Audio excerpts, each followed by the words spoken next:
Chris. Welcome back to the Ziggurat. How have you been? I've been good. How have you guys been? Yeah, let's not go. It's been a challenging 6 weeks. You have had quite a year, it seems. You've spent some time in the Clown Motel. You've got Reincarnated Assassins, Ghost Romance, Period, Capers. What's keeping you busy right this minute? Right this minute, I am writing a book that has not been announced yet, that Jonathan Brandon Sawyer is drawing. Break the news! Break the news! No. Oh. He's got to do the... Nobody ever breaks news on this show. I'll give you an exclusive, a sexy exclusive. Hey! We're doing a book for Stila. That are you guys familiar with Stila at all? Yeah, we reported on it. The digital app. So this is actually a project that we started talking about while I was staying at the Clown Motel. And we quickly got greenlit while I was staying there. I've been describing it as our version. It's like a Grindhouse version of Thelma and Louise. Okay. But yeah, Thelma's a vampire and Louise is the leader of an apocalypse cult. See, I think Sarandon's character would have been helped a lot had she been a vampire, honestly. I think so, yeah. Yeah, you know. It would have made that a lot more interesting. Jonathan Brandon Sawyer was your original artist on Welcome Back, right? Correct. That's awesome. He's great. So you guys are still buddies. So, you didn't fire him or anything. You're still buddies. Oh yeah, no, we're tight as ticks. So gross. I am working on the second arc of that right now. Nice. What else? Well, next week we want to talk about Demonic, which comes out next Wednesday. Yeah. So what is Demonic? What's the premise? Set it up for us. So it's an original Robert Kirkman concept that I was hired to come in and write. But the gist of it is that it's about a New York City cop who has made a deal with a demon who lives inside him, where he has to go out and kill for her every night in order to keep his family safe and alive. It all kind of ties back into this dude's long ago past, and there's a lot of blood and fighting and weird deep mysteries, and the preview was really creepy, I gotta say. Super creepy stuff. Yeah, it's all vaguely sort of unsettling. Yeah, it was my chance to really, my first sort of chance in comics to really kind of go nuts, and I would write things as sort of gruesome as I could and send it in and be like, oh, they're going to say no. And every time they were like, nope, looks good to us. Or they were like, could you go a little more gruesome? Maybe, I don't know. Yeah, I just kept there's that story about when Martin Scorsese made Casino that he was fighting with the review board. So he put in the scene where he puts a dude's head in a vice. Yeah. And the dude's eye pops out, and he was like, oh, I'm just going to put that in there because they'll tell me to cut it, and then they won't tell me to cut something else. And they never told him to cut it. So so then he had a scene with a dude with his eye getting popped out. And that's basically how I feel about this book. Is every time was if I just push this part, then they won't notice this other part. And they were like, oh, we like it all. Give us more. So Kirkman is a total sicko too, is what you're saying. Yeah, he certainly co-signed all my it was a known property that he was getting, is what you're saying. Yeah. So who approached who? How does this work? Did he come to you and say, Sebela, you're a sicko, can you write this? Or how does this work? Yeah, my editor, Sean Makowitz, he approached me. It was basically a month after the first issue of High Crimes came out, which was back in early 2013. Yeah, they were kind of the first company that offered me something on the back of High Crimes. Oh, wow. So this is a while ago. Oh, yeah. And, I don't know, that book was such a Hail Mary. I never expected anything to happen. And then as soon as it came out, I got an email in my inbox from Sean saying hey, I'm from Skybound. We wanted to talk about some stuff. And I was like, what? Wow, that's cool. So, yeah. And Kirkman had done this thing called Pilot Season back in 2009. Yeah, I remember those. Yeah. And so they ran it down for me, and they gave me a couple of options of books that I could work on. And yeah, as soon as I read the first issue of Demonic and kind of figured out where I saw it going, I was like, yeah, I'm totally on board. So you talked a little bit about, the process working with those guys and whether or not you think they're going to push back against you and that sort of thing. But in terms of the actual process for you, is it more or less, nerve-wracking or time-consuming to work on a project like this where you're working for hire versus something that you've created on your own? Creator own's always more nerve-wracking, for me at least. At least with like work for hire, you're walking into something where they have expectations and they have an idea of where they want stuff to go. And there's a lot more, I don't know, give and take with that. Like, whereas with like something that I've just come up with completely on my own, there's just so much dithering and back and forth. And it's like, I'm not working with an editor and a fellow creator. It's like I'm just sitting in my living room trying to figure out, like, is this freaking out, basically? Yeah, constantly freaking out. Yeah. Like, am I going down the wrong road? Is anybody going to care about this? And I guess if the other book sucks, you can just be like, hey, not my fault. That guy came up with it. Screw him. Yeah. There's a plausible deniability. I never liked Kirkman. That guy's an asshole. So yeah, I don't know. I always find work for hire stuff like a lot more easy, at least psychically. So you're a huge horror guy. Everything I read about you, you're always talking about horror. And when you were a kid watching a bunch of horror movies, what is the seminal horror movie that made Christopher Sebela the terrifying human being that he is today? I don't know. I specifically remember one night, me and a friend of mine watched a double feature of, it was Friday the 13th Part 2. Okay. And Blood Beach. Wow. That's like, that's like a thing I remember very vividly, like watching that with my friend and thinking like, we shouldn't be doing this. And that I wanted to do a lot more of it. So.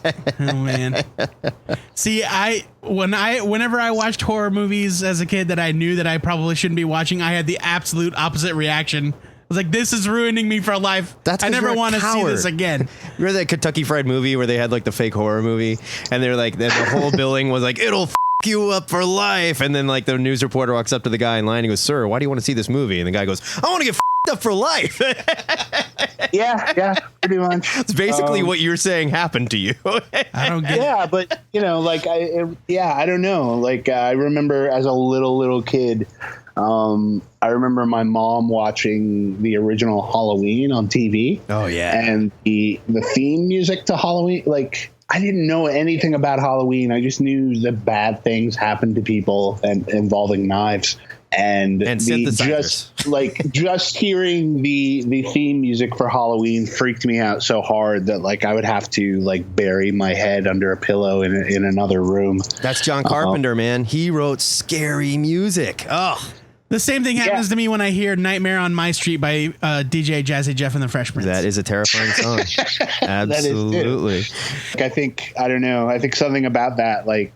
I was like, no, screw that. Like, I'm going to embrace this thing that, like, kind of vaguely terrifies me. So you got 6 issues planned for Demonic. Is there more in the can? Is there more ahead? What's going on? I think it all kind of depends on if people like it. Nobody's really said, but I think if it goes off gangbusters, we definitely have left it an open thing where we have the possibility to do more, but I'm not, with all things comics, like I'm not banking on anything. I'm just happy that we got the 6 issues we have. Mm-hmm. Since it's at Skybound, it's already optioned for TV. Who's going to play the main character so we can start bitching about it immediately? You know what I mean? Judd Hirsch. I love it. See, now that's a fantastic call. That is very scary. That is. Let's go back and talk about your creator-owned stuff real quick. Welcome Back and Heartthrob are two of the books you had this year, both of which I absolutely love. Yeah, we gushed over them on the show. Heartthrob is currently running. You've got number 5 out this week. Yeah. How long is that series planned for? We have 2 more arcs of it planned. So 2 more arcs, excellent. Yeah, so this issue 5 is coming out on Wednesday, and then we're going to take a little break and get caught up on our ends. So we're kind of doing them like seasons. So then we'll come back with the second season early next year. The trade will be out in December, which is only $10 for all 5 issues. Beautiful. And then so we're hard at work on the second arc, and then so it'll be 15 issues total. Like, I live for that moment in every issue up till now where it flashes forward. At least it flashes forward in relation to where they are, and things are going horribly wrong for Callie and Mercer, and it's worse every time. And like, at a certain point, it's just going to be too much for me to handle. I'll be like, oh my God. But I love that book. Welcome Back. That book came to an end. Did it come to an end? Was it a planned ending, or did you have to end it unexpectedly? I had to end it. Okay.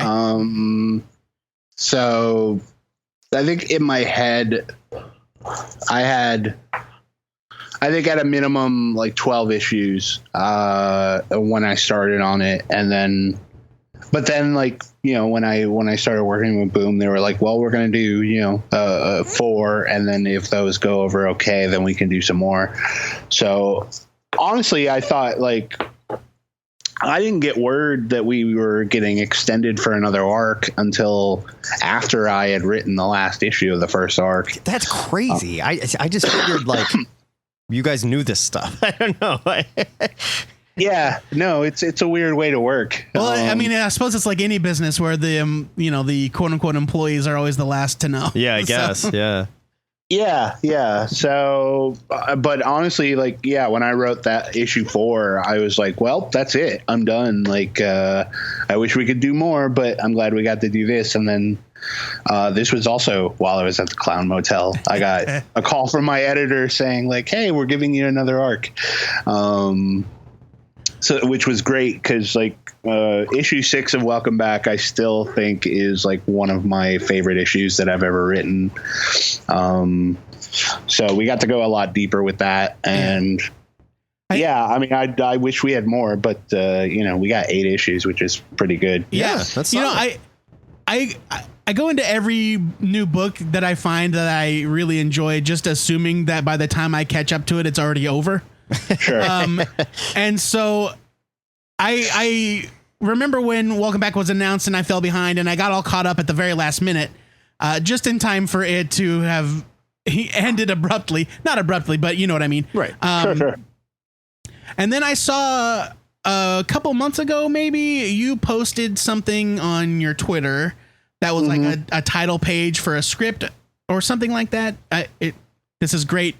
Interview tactics, I know, but riveting. Does that mean you have? Do you think you might have a chance to revisit that story down the line? Not officially. Like, I don't. I mean, I think, like, barring somehow it getting sold as a movie or a TV show, which I think it would make for a pretty good CW TV show. Totally, absolutely. But no, I've just been writing fan fiction of my own book. So I have at least one new script, and I don't know. It's I just wasn't ready to let go of those characters. Sure. So I'm sort of treating it as it's like a decompression exercise, or it's like a thing I just do for fun. Like, there's no pressure there. Like, I don't have to worry about anything happening with it. Like, it's just like, no, this is just like, I want to, I don't know. I'm also kind of treating it as possibly, like, I don't know, doing like a prose version of it down the road. So, like, oh, that would be great. So yeah, like, writing stuff out as a script, like, there's worse ways to outline your novel.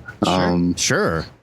Unfortunately, we don't read books without pictures, so... Well, I'll try and sneak one or two in there. Thank you.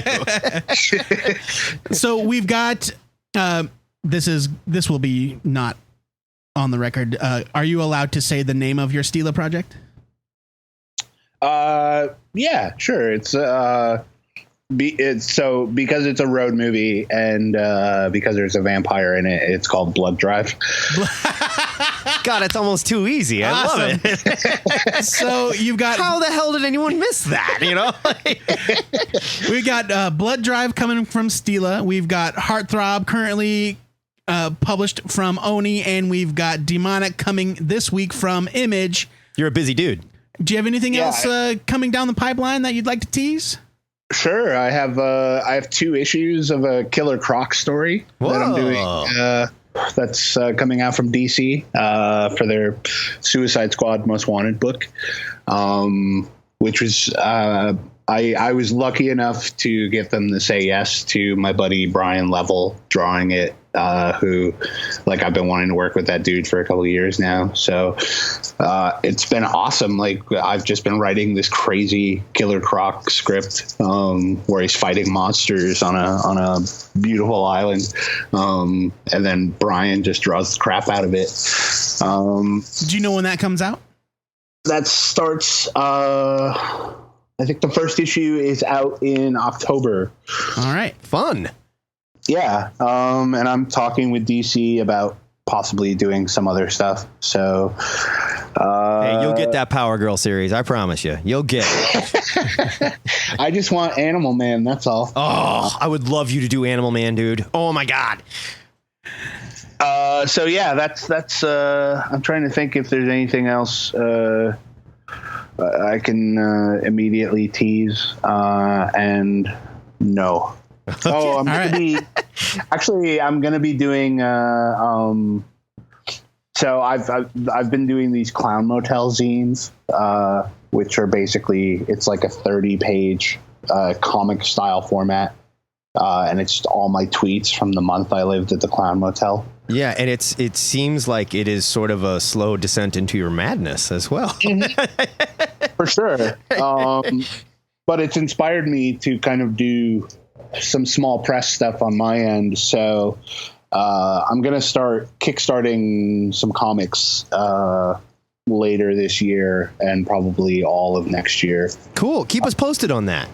Yeah, for sure. Like, I'm just trying to get as many books kind of done and out there as I possibly can. Sure. So, before you die, so you can leave a legacy, right? Exactly. Yes. That's what it's all about. Well, we're going to miss you in 6 months. You know, I mean, really, you know? Well, Chris, thank you for coming on the show. We appreciate it. We have been on hiatus for 6 weeks, and so thanks for helping us ring in our grand return. Yeah, we appreciate you waiting for 6 weeks in the studio. That is really nice of you, man. Seriously. It's cool. I appreciate you guys letting me smoke in here. Yeah, no problem. No problem. All right, Chris, thanks again. Have a great one. All right, you guys too.